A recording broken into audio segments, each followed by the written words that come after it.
আসসালামু আলাইকুম এভরিওয়ান, সবাই কেমন আছেন? আশা করি সবাই ভালো আছেন। আজকে আপনাদেরকে কোনো রকম মাংস ব্যবহার করা ছাড়া শুধু ডিম এবং কিছু ফ্রোজেন সবজি দিয়ে পাস্তা তৈরি করে দেখাবো। আশা করি সবারই ভালো লাগবে। আমার একটা ইউটিউব চ্যানেল এবং ফেসবুক পেজ আছে, যারা এখনও ভিজিট করেনি আপনারা চাইলে ভিজিট করে আসতে পারেন। আশা করি সবাই ভালো লাগবে। দু রকমের পাস্তা নিয়েছি একটু কাঁচামরিচ বেশি নিয়েছি, একটু ঝাল ঝাল করে রান্না করবো। এখানে দুটো ডিম, যদি আমি 3টি ব্যবহার করেছি। পেঁয়াজ নিয়েছি এখানে 3টি মোটা মোটা করে কেটে। আর এখানে নিয়েছি আলু, তবে আলুটা অপশনাল, ভালো লাগলে দিবেন, না স্কিপ করবেন। আমার বাচ্চারা পছন্দ করে সেজন্য দিয়েছি। এখানে ফ্রোজেন নিয়েছি হলো, এখানে আমি গাজর নিয়েছি আর ক্যাপসিকাম নিয়েছি। আপনার চাইলে অন্যান্য সবজি থাকলে সেগুলো ইউজ করতে পারেন। চলে যাচ্ছি সিদ্ধ করার জন্য। এখানে আমি আগে থেকে পানিটা বসিয়েছি, পানিটা গরম হয়ে গিয়েছে। পাস্তা এবং এখানে সবজিগুলো দিয়ে দিয়েছি।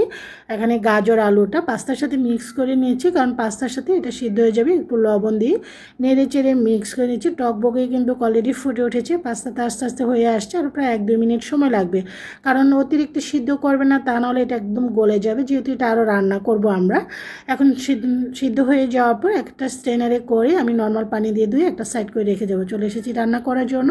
ফ্রাইং প্যানে সয়াবিন তেল দিয়ে দিয়েছি। এখন দিয়ে দিচ্ছি পেঁয়াজগুলো। আপনার পেঁয়াজের পরিমাণ বাড়িয়ে দিতে পারেন। পেঁয়াজটাকে জাস্ট আমি 10 থেকে 15 সেকেন্ডের মতো হালকা করে ভেজে নিয়েছি। তারপরে ক্যাপসিকামগুলো এবং কাঁচামরিচগুলো দিয়ে দিচ্ছি। ক্যাপসিকামটা আমি 1 মিনিটের মতো ভাজবো, বেশি ভাজবো না, তা নাহলে গলে যাবে। এটা একটা নরম সবজি। 1 মিনিট মতন ভেজে নিয়েছি। পেঁয়াজটাকেও দেখতে পাচ্ছেন আমি পেঁয়াজটাকেও বেশি ভাজিনি।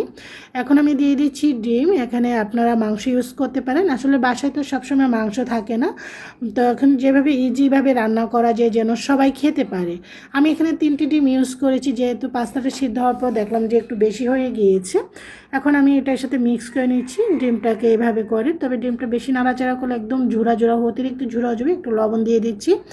এখানে ডিমটাকে আমি আপনার চাইলে আলাদা করে ঝুরা করতে পারেন, আমি আসলে আলাদা করে চাচ্ছি না। যতটা আসলে সময় বাঁচানো যায়, সবাই তো ব্যস্ত, সেজন্য আমি একসাথেই দিয়ে দিয়েছি, যেহেতু এটার সাথে মিক্স হয়ে যাবে। এখন নেড়ে চেড়ে আমি একটু ঝোড়া করে নিয়েছি, তবে একদম বেশি গুঁড়া করে নিই, একটু মোটা মোটা করে ঝোড়া করেছি। নেড়ে চেড়ে একটু শক্ত করে নিলে সবচেয়ে ভালো হয়। তো আমার এটা হয়ে গিয়েছে। এখন দিয়ে দিচ্ছি সেই আগে থেকে সিদ্ধ করে রাখা পাস্তাটা। সেম প্রসেসে আপনার এখানে নুডলস বা অন্যান্য পাস্তাটাও রান্না করতে পারেন, বা ম্যাকারনিও রান্না করতে পারেন।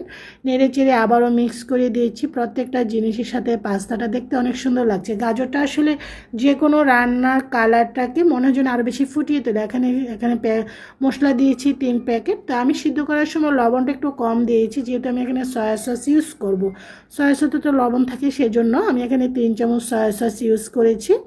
যেহেতু এখানে লবণটা একটু কম হয়েছে, যেহেতু সয়া সস ইউজ করার কথা ছিল, আপনারা অন্যান্য এখানে হট টমেটো সস বা টমেটো সস দিতে পারেন। নেড়ে চেড়ে মিক্স করে আমার কিন্তু এখানে ফ্রোজেন করা সবজি দিয়ে এগ পাস্তাটা হয়ে গিয়েছে খুব ইজিভাবে। এখন আপনার চাইলে ধনেপাতাও দিতে পারেন যদি থাকে, আমার ছিল না, দিতে পারিনি। তো আমি পাস্তাটা একটা সার্ভিং প্লেটে সার্ভ করে নিচ্ছি। আলহামদুলিল্লাহ, ফ্রোজেন সবজি দিয়ে এগ পাস্তাটা অনেক মজা হয়েছে, আপনারাও ট্রাই করতে পারেন। সবাই